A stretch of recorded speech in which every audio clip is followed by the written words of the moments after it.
All right. Hello, everyone. It's Allison from AllisonReeves.co. And today I have a really special guest that I want to introduce all of you to. She has been my coach for over a year now, spiritual coach, kind of a business coach, definitely spiritual mentor, and feminine energetics mentor, and even manifesting mentor. But you guys are going to learn a lot more about her and everything she does. It's Jenni Conn from the Medium Experience. So, with all that said, if you guys are interested in learning about a more spiritual, intuitive approach to business and life, then you guys are going to want to stick around because she's going to share some pretty amazing things with us. And let's just jump in.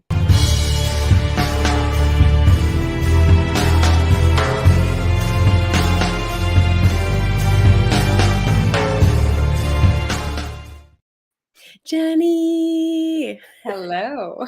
I'm so excited that you're here. I was on Jenni's podcast a few weeks ago. I thought it was finally time that we had her here now that I kind of have a handle on what I'm doing. But I would love for you to just introduce yourself in your own words, and then I'm going to ask you a million questions. Fabulous. My name is Jenni Conn, and my business is the Medium Experience. And I like to say that I offer energetic advisory. I do communicate to the other side, but that is not my body of work that I usually talk about. With that training, what I really found more interesting is connecting to the spirit or the soul within. And what the spirit world has sort of utilized me as is to help people with inner child work, recovering from trauma, and then organically when you work with people, whether it be around their childhood wounds or their trauma, usually everything else follows suit. So, marital things, business things, work things, anything and everything that prevents us from being 100% who we are and if, in our authenticity. That's my kind of butt and I can't even talk right now. Bread and butter. What Oh you my gosh. I do. also have dyslexia. Sometimes it comes up and it seems it's coming up today.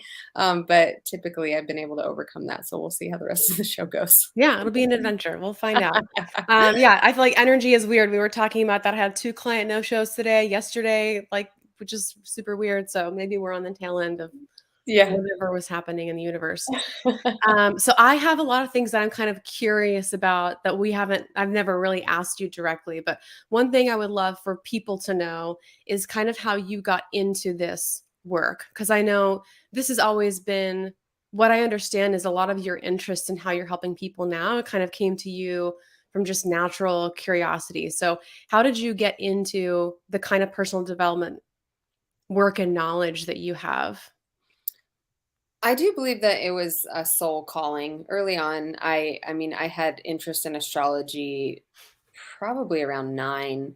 And so there was definitely a nudge and anything that would help me understand the why I think the way I think, why I feel the way I feel, was of interest to me. But life sort of happened and that became more of a hobby and, just an interest. And then probably around the age of 30 is when things started to get a little bit louder and I didn't really have a choice. And usually I believe we're all sensitive beings and I think we all can have great access to psychic and mediumship abilities. And so first it was my psychic awareness got confirmed and that was just experiencing a lot of infidelity in my then marriage and having it come forth in everything that I had ever suspected was true and more. And so that kind of confirmation you just can't bat away. I mean, um, I was pretty much astral traveling. So when and thank bless him for being honest with me. And I know he did some not so great things, but he did come forward and tell me in detail because I asked. But what was interesting is I was able to know all the details, which most women probably wouldn't want to, but where they were, what was going on, who was there, and so that type of stuff you just can't ignore. So I started to lean more into like, wow, I mean, I'm really aware of what's going outside or going on outside of me, but with that then also means that I'm affected by what's going Mm. on outside of me. And so part of my work was really closing down my auric field and understanding energetic boundaries are one of the first steps to sharpening our tools and our gifts. And so that was a couple years of practice of really understanding what is mine and what is others. And then the rest is history. I dove into every training I possibly could think of and have gotten certified in many modalities, but have actually, with all that, curated my own approach to working with the world of spirit. Yeah, yeah, I definitely think your approach is unique. And then I'm kind of curious what finally led you, so you realized you had this ability, you've been doing all you had a bunch of personal experience, the research behind you, and what made you want to turn it into a business? Oh, I was getting exhausted by who I would surround myself with. I was getting resentful about always giving. And so the difference between always being the one people come to for life advice, when it's just us having a glass of wine and chatting and somebody paying for you, is the person that pays you actually wants to do the work. Mm, I think that when you're with friends, it just is an opinion. And I don't think they realize, like, you see their potential, you see their soul, you see their own evolution if they make the proper decisions to heal themselves. And I just was going round and round and round for years with so many people that refused to look in the mirror, refused to do the work I was doing, refused to help themselves. So I went through a very painful time of creating a lot of boundaries with family and friends, and then opening myself up to doing this for payment, for an energy exchange that brought in people that were like, okay, I'm ready. And then it just I grew quite quickly. I grew really fast. yeah, yeah. And then I'm curious, like, I think what has come naturally to me, well, actually, let me back up. Because one of the things I'm really interested about, and one thing that I admired about you was like, it seemed like your ability to manifest just kind of felt natural. That could be me making up a story about it. But I feel like that's true for a lot of people who are great at manifesting. They're like, part of why I imagine that you are good at manifesting is because, like, of the feeling, I don't know, one of the things you're amazing at is, like, just loving people and the world genuinely, and I feel like when you have a good heart, it's easier to manifest, so you have all these other barriers. So, like, that's one thing I see about you, but I'm curious from, like, your perspective being in it, like, did you when did you recognize that you were even manifesting? Quite young. And I have to add to some of the things you said. I feel like we all have pure divine hearts. I think some of us are just more guarded than others. And so Mm, I don't think anyone has an evil heart or is less pure. I just think that somebody might be more armored. mm, And that is a block. And I think that there are also many ways of manifesting. And so a way that I have manifested quite well is in the material world. But I have much work to do when we talk about relationships and love, and so that my biggest wounds are going to be around my deserving of intimacy, of being in a faithful marriage, things like that. I'm going to be conflicted. But when it comes to material things, travel, all of those, I do think that I manifest a lot of that quite easily because of my lack of attachment to what I think it means. And so you might think mm. I'm a materialistic person because I love nice things and I show up the way that I do, but it's actually quite different. I don't have the attachment to the material things that maybe somebody does. Um, that is living a different life than me, and that's why they come, and then they also go with ease because I also give, as you know, Yeah. as much as I receive, and so that door is just open, and it's open for energy to come in, and it's open for energy to go out. And so I think I realized that, again, I think I was around the age of 10, and my mom promoted craft shows in the town that I grew up in, and so I was always, the kid Oh, running that's so around. funny, my mom did too. Did she? Oh my gosh, we have so much in common. That's crazy. Yeah, it was fun. We would run around and we always had all the craft supplies and all the stuff at home. But I found, as I said, astrology was really an interest of mine at a very young age, and I found out that my birthstone was a ruby. I was born in July, and I really wanted a ruby ring. And my mom, just the way she was then, was just like, there's no way. Like you'll lose it. Like maybe at 16, Mm. she wasn't coming from a place of like dream big, you can have whatever you want. And I just was so mad. I'm like, I have to wait like 6 years to get a ruby ring? Like that no, like I want a ruby ring and I knew that I was going to have a ruby ring. And it was one of the craft shows I went up to a jeweler and I just said, "Do you have a ruby ring?" And I just want to see it. Like I just wanted to see a real ruby in real life. And he had this big ring that had, I don't know, 100 rings on it, and he filtered through and he found this really really tiny gold ring that had 4 prongs and just held this, chip of a ruby, tiniest ruby you've ever seen. Just darling. And he handed it to me. I tried it on and I was just like, oh my gosh, how much is it? And he told me it was $100. And at this point, I think that that was the discount, but I didn't have $100. So I gave it back and I said, thank you so much. And he told me as I was walking away to wait, and he came back and he's like, you know what? I want you to have this. And he gave it to me. Oh. And I was like beaming and I ran and told my mom and she was mad at like what felt Mm. like she was mad at me. Mhm. And she was like, "We're taking it back. What did you say to him?" And just really didn't embrace that. And I was crying and she handed it back and he's like, "I gave that to her. I want her to have it." And he stood firm and then she gave it to me. She was like, "You better not lose it." And um I ended up losing it, but whatever. Like I think that that's the thing is like her story and her belief came true, but my story and my belief came true.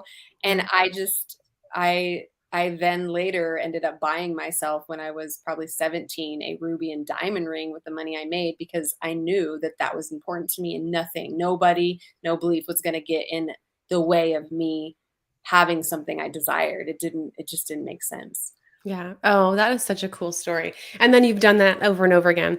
Yeah. Um, when you were saying, some people are just more armored, like I was armored. I was one of those people, and I probably still am. But like I felt that when we first started working together, like there was this really grippy, needy energy that I had around money. Even when we first started working together, like a lot of it was like, Jenny, tell me the answer, like give me the answer. And now I'm like able to resource more often.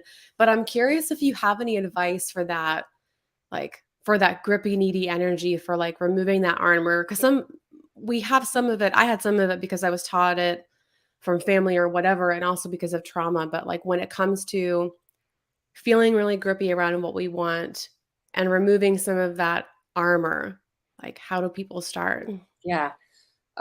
Well, one of the biggest things is you have to be very aware of your unconscious mind. And so there's lots of things going on at any given time within yourself. I like to say that I teach schizophrenia because we get really familiar with all the different voices.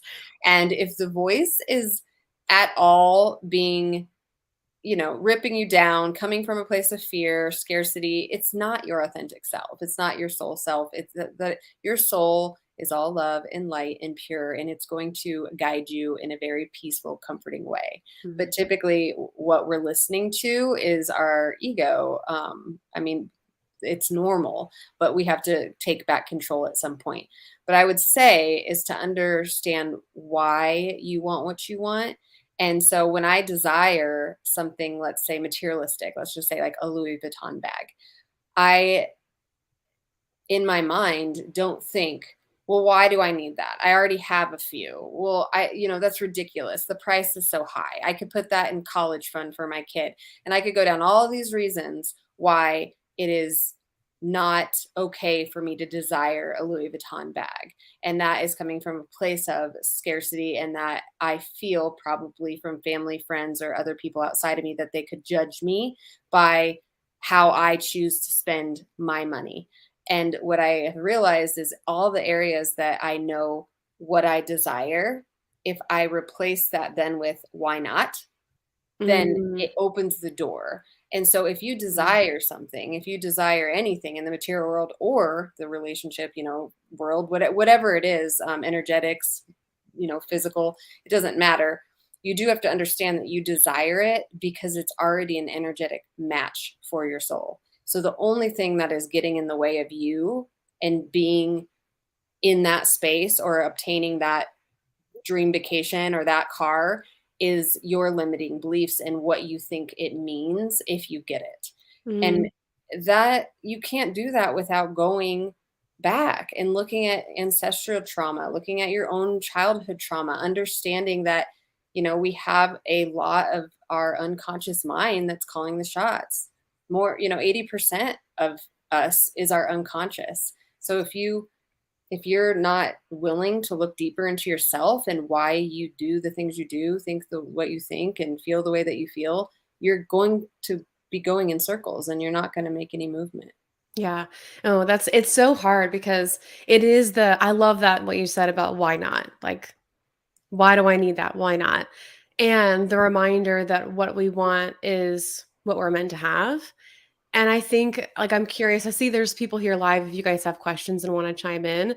But what I'm curious about is if you have any advice about like getting over the how. Cause I think like a lot of my audience is entrepreneurs. And so, Yeah. like, part of it is like, I desire financial abundance. I Yeah. desire a wealthy retirement. I desire my husband to be able to move into more creative business. And then where I get caught up is not even the why or the why not, so much as like, the The how, how. or Yeah. like yeah, or getting into, like, knowing that it's possible. So Yes. I don't know if you have any advice around, like, how do we get into the mindset that it's possible to I feel create like we're opening Pandora's box here, but I'm just going to roll with it. Okay. So we have over evolution of just being in the human experience. Masculine energy had to go first. It had to, or we probably wouldn't have survived. So the masculine energy needs to know the how. Like, how do we survive here? How do we build railways? How do we do all the things to be able to survive? We are shifting drastically into feminine energetics, which is about thriving and having our soul come forward. And Mhm. this whole experience is about a combination between the soul and the body. We've learned how to be in the body. We've learned how to survive. And now we're learning how to thrive. And that is the genius of us, the soul. And the soul is energy. The soul is psychic. The soul is all knowing. The soul is part of the universe, the one, the collective, the God, Mm, everything. There's a God within you. It's the soul within you. And so that is your superpower. And the more that you can tap into possibility, that is the answer. Possibility. Because the minute you say, I can't have that, how is that going to happen? The unconscious isn't going to work in your favor. The mhm, unconscious actually isn't always working against you. It is working for you too. It is keeping you in survival. So if you give the unconscious a task and you decide with all of your being that that is what is in alignment for you and you surrender the how, then your unconscious will start to work in your favor. Now, does this happen overnight? No. But what it does do is this is I heard this recently. I'm not going to say it the exact way I heard it because I don't quite remember, but I hear things and sometimes I see them in my head differently. And if I have a nudge to open a door and I go through that door, I then am in a different environment. I'm in a different energy. And mm, so within that energy and that new environment, because I walk through the door, now I'm going to be guided to a new door. And then I'm going to open that door. And then that energy is going to be different. And that expansion is going to feel bigger and clearer. And then I'm going to go to another door. But if I never went through that first door, there's no way that I would be able to look and be like, where are all the doors that I'm going to go through? Show me now mm, so I know how to do this with comfort. It doesn't work that way. I mean, it can, but it's just slow-mo. It's you trying to be in control. When you let your body communicate to you, your soul to communicate to you, I like to say experience over evidence. So just shelf the evidence, shelf everything that everyone's done before you, and tap into the genius within and say, what is going to serve me for my own expansion, my own evolution, and me to be the best I can be for myself and the world? What direction do I need to go into? What is going to can expand me or contract me? And when you feel contraction in your body, you don't want to go that way. You want to back up, back up, back up until mm. you sense clarity again. So I think that to answer your question, I don't have an easy answer, but I do know, and I practice my life this way, that I tap into my experience, I ask for guidance, and I continue to focus on what door is next. The next door. Yeah. That I love that so much. What's so funny about this, and I just said this to you the other day, is I feel like People who talk about manifesting, even if they don't use the word manifesting, it's like everyone is saying the same thing in a different language. Yes. And what you just said about finding the next door is almost an exact parallel to this concept I learned and teach in the new course about like we're in a film and we can't control the script, but we can illuminate the next frame. So like that's all we can do. And then that puts us on a different film script. And Yeah. then we can operate in that world until we illuminate the next frame. Um, Amy has a question, and I have more questions too. But I'm like, this is I wanted to open Pandora's box, so I'm glad that we went there.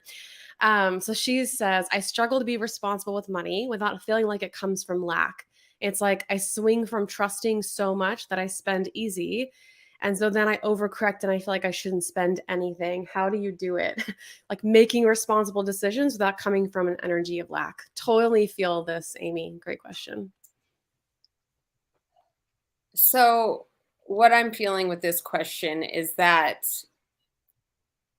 it gives you an instant gratification of power. So I'm wondering if your mom maybe hid money or, like would go shopping and keep the bags in the trunk until dad was not around, or like if there was things in childhood where you were conditioned to think like money is a little bit of a power move, but Mm. that's not like authentic with who you are. And so it feels like it's more of a unconscious learned behavior. But I think the shame around sort of not having control of your finances is making it a sticky situation. And so, first, I would try to go back and like find the root cause of this relationship to money and what money means, and how it might make you feel powerful to be able to like. I had this client once, and I was like, when you like swipe the credit card or you make the purchase, do you have something in you that says like "F you, I do what I want"? And I she was think like, that client "Yes." was me, Jenny. Was that me? I don't know. Like, I I'm don't pretty know. sure that I are don't there. mean to throw you under the bus. No, no, no. Um, There's a huge parallel to this, like with the okay. way that Well, it's I'm common completely sometimes yeah. with women because money has always been such a strong manipulator. Mm, So we need to realize like when we have wounds, they can be collectively, they can be ancestrally. Like there's a lot of stuff that happens with money and women that's coming up right now. So I don't know if she's writing anything back with those questions, but I would like to dig a little bit deeper, but I would invite you to realize that ask yourself what would make you feel powerful when it comes to money.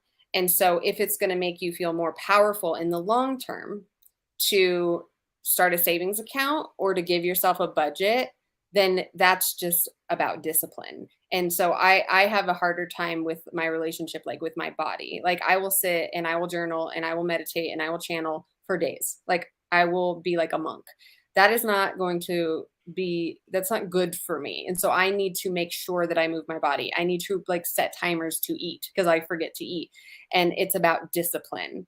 And there are some other things that come into play with that. But I think that your relationship, this specific question, it feels like there's just a lack of discipline because of a need for power or control. mm. Yeah, I love that. She expanded that her dad was a wealth manager. He'd come home stressed when people lost money and tell stories about people's families falling apart. So money was definitely always volatile. Even when I spend a lot, I feel guilty when I spend. Yeah. So that I mean that completely makes sense. And I would just invite you to look a little bit deeper into your dad's energy around that. And so he took his work very seriously, it sounds like, and he was taking on everything as it was his own wound, instead of realizing, like compartmentalizing what his job was to do to help people, and whether they chose to take his advice or not was not his problem. Mm, But that's just his own heart being like, if I give you advice and you don't do it, and then you have all these problems, then I'm a bad advisor or I'm not good enough for my job. And I think you're just carrying a little bit of that too. But you just have to ask, is this mine? Is this mine? And then you go through stages of releasing it. yeah. And one exercise that was helpful for me that is like a really simple routine thing that I do to check in is like just checking in with how I feel when I receive and checking in with how I feel when I give. And doing that over and over again just to kind of check and see like, are we flowing? Or like, because I Mhm. did have this when it came to some of my overspending habits and my crisis creating habits, I was kind of I did have this like fu attitude to part of it. It was like a way where I was like um I was trying to take control or and which is definitely was not serving me. But yeah, Yeah, great question. Yeah. Yeah. Um So one thing I'm gonna go back to is like I wanted to ask you about how you run your business, or and you can take this in any direction that you want. But I know like you've been doing a lot of work, and this is not like a masculine question as much as it is like I love your spiritual, intuitive approach to business, and even like a lot of what has happened in Jenni's business. Like if someone were to say to me, like ask me if that was possible, I would say like yes, but, like, it's not likely or so it's not common to, like, do things that way, and I love seeing these, like, outliers of, like, the masculine is not always the answer, and it can be helpful and supportive, but when it comes to how you've grown your business, like, do you wanna talk a little bit about your approach? sure. I first off, I hired Allison. You didn't do that first, you did that, like, 3 years in, but yeah. Oh, the website and, like, technical stuff is not my thing, but I We're do doing have that to to say, scale, but you grew plenty without that. I would spend a lot of time envisioning what I wanted my day to consist of. So, I really did curate who I wanted to work with, what I wanted my days to look like, how much time I wanted to give to one-on-ones. I started to paint the picture and then it would happen. And I'm not kidding you. Like I will say, well, now I feel like I have enough ongoing mentorships that I can't say this anymore, but there was a time where I'd be like, I am really taxed this week. I don't want any clients and like nobody would book. Or I'd be like, okay, universe, I'm ready to serve. I have a lot of energy and a lot of downloads. Like, please bring me clients. And I know this sounds like so woo woo, but it's just once you start really communicating with the world of spirit or the universe or whatever word you're comfortable with, and you start getting results, it's like, why would you do it any other way? Mm, And I think one thing that's super important is what I've found is that I know that I can serve all the past versions of me. And I've been many versions. And so if we stop trying to focus on like an ICA or like so many people are like, "Well, who do you want to work with?" And you're like, "Well, I could work with all kinds of people." Like we all know so much. And so the best way to look at it is anyone that is an energy match for all the past versions of you, starting with mm, yesterday you will be able to assist. And that kind of takes a lot of the weight off because you know how to talk to you. You will get your humor. You will get your, obsession with detail or whatever it is about you. And that authenticity attracts obviously more than just past versions of you, but the goal is to get into your authenticity. When you're trying to sell to make rent, I can feel. You have to trust people. People can feel that. But when you say, I really have something that is so special that I want to share because it's helped me. And then, you use your social media or whatever to be proof of concept of what you're selling by whatever it is you're doing, like make sure that there's imagery and you're living the life that you're trying to then sell them that modality. It mhm. seems to be quite easy, but I think a lot of people don't think of it that way. They make it so much harder on themselves. Yeah. Yeah, well, and I think the you said one of the reasons why that's so hard, which is, like, so many entrepreneurs are, like, worried about the rent, Yeah, and that's normal because you gotta pay the rent, yeah, yeah. and you have, like so I think that's why the But then nervous just say system. that. So, like, Yeah, if okay, mm, let's say if I was in a financial, like, spot where I needed to get a bill paid, I would say, "You guys, I'm not gonna lie, I am a little tight this month, I need rent, and so I'm gonna offer this for 50% off, and it is my favorite thing to teach. That's why I wanna fill my week with it," and just sort of be a little bit more human, a little bit more transparent. But there's all this sneakiness, Mm. And people can see through that. It's like, be the human that you are and talk to the audience as if it's your best friends listening to you.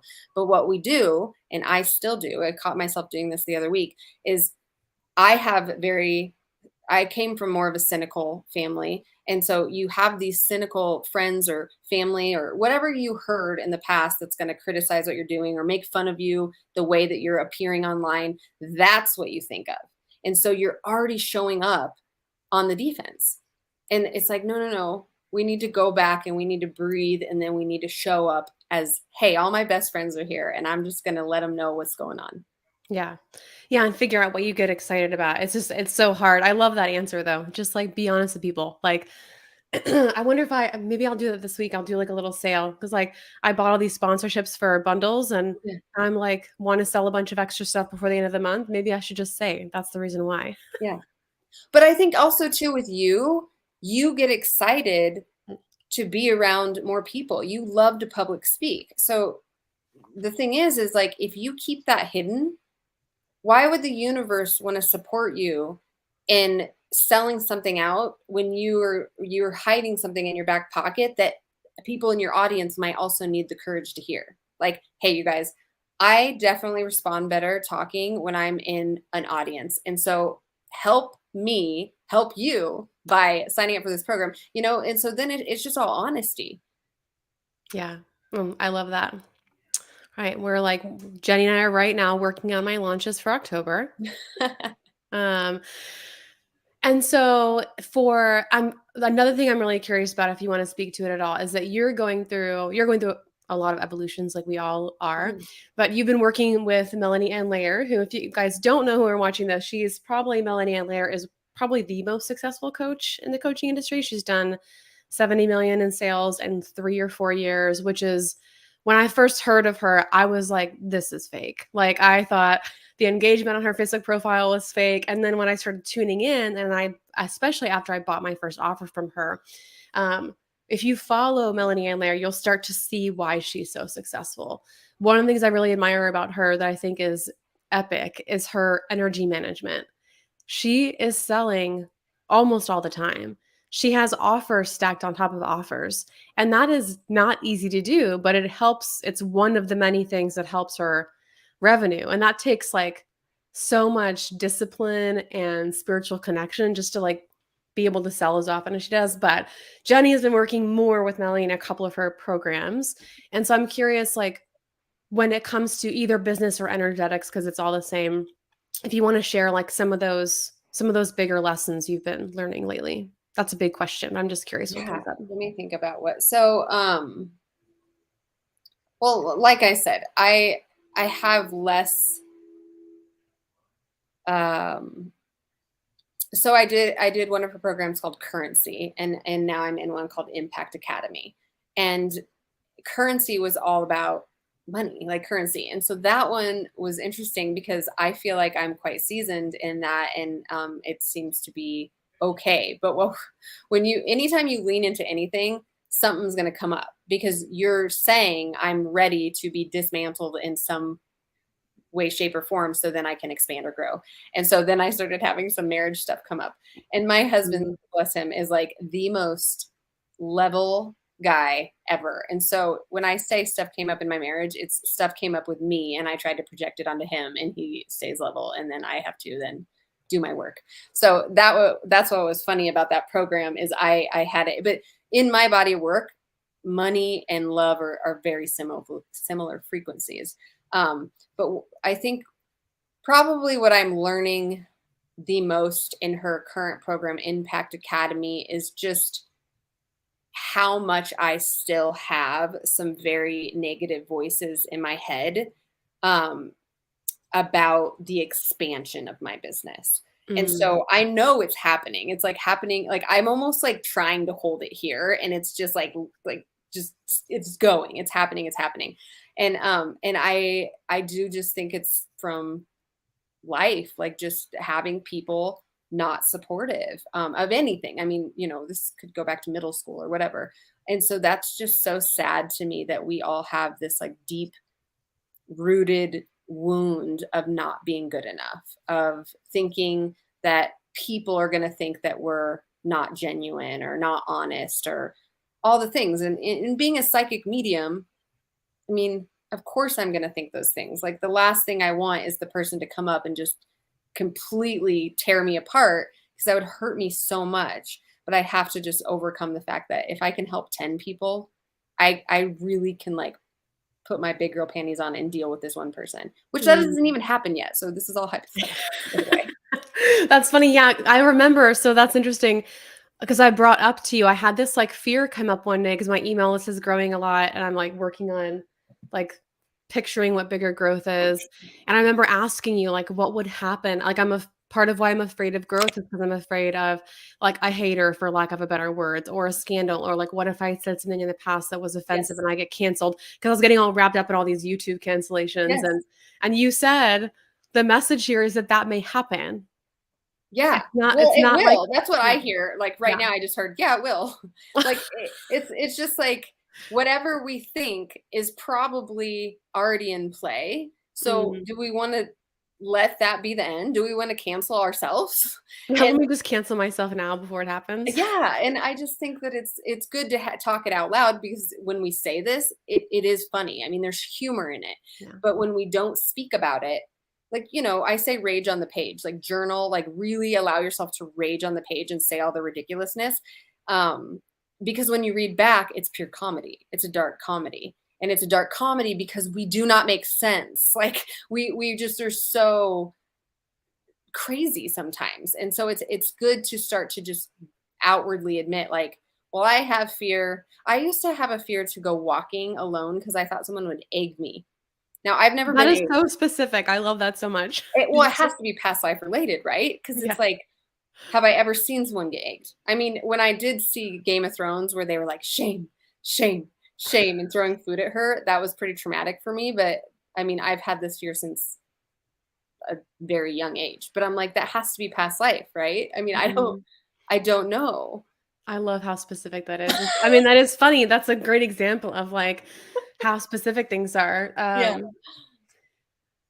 Yeah, so, like and, like, what you brought up too when I asked that question was I had a client who, like, a few months when you and I were working together, she'd been working with me for months in the mastermind and one-on-one, and she'd been with me through multiple offers, and then when I started talking about my coach, because I always talk about, like, the work that I do, Mm, as I mentioned to you, she fired me as her coach because you were a psychic medium, and she thought that it went against some beliefs that she had, and I mean, I was bummed to lose a client, but I remember telling you, like, I thought it was funny and I because I didn't have any insecurity at all about who I chose to work with, and I was like, "Well, yeah. That's she's." happened a couple times, with different clients, and it hurts my feelings because I'm like, I wanna then repair it. Like, I don't really know what to do. It just it puts me in a situation, but it also is like, wow, I don't know. That's I don't funny. I know. didn't realize it would. I always thought it was funny, so there's definitely nothing to repair. I thought, like, well, on a kind of a small-minded way to live your life, but to each their own.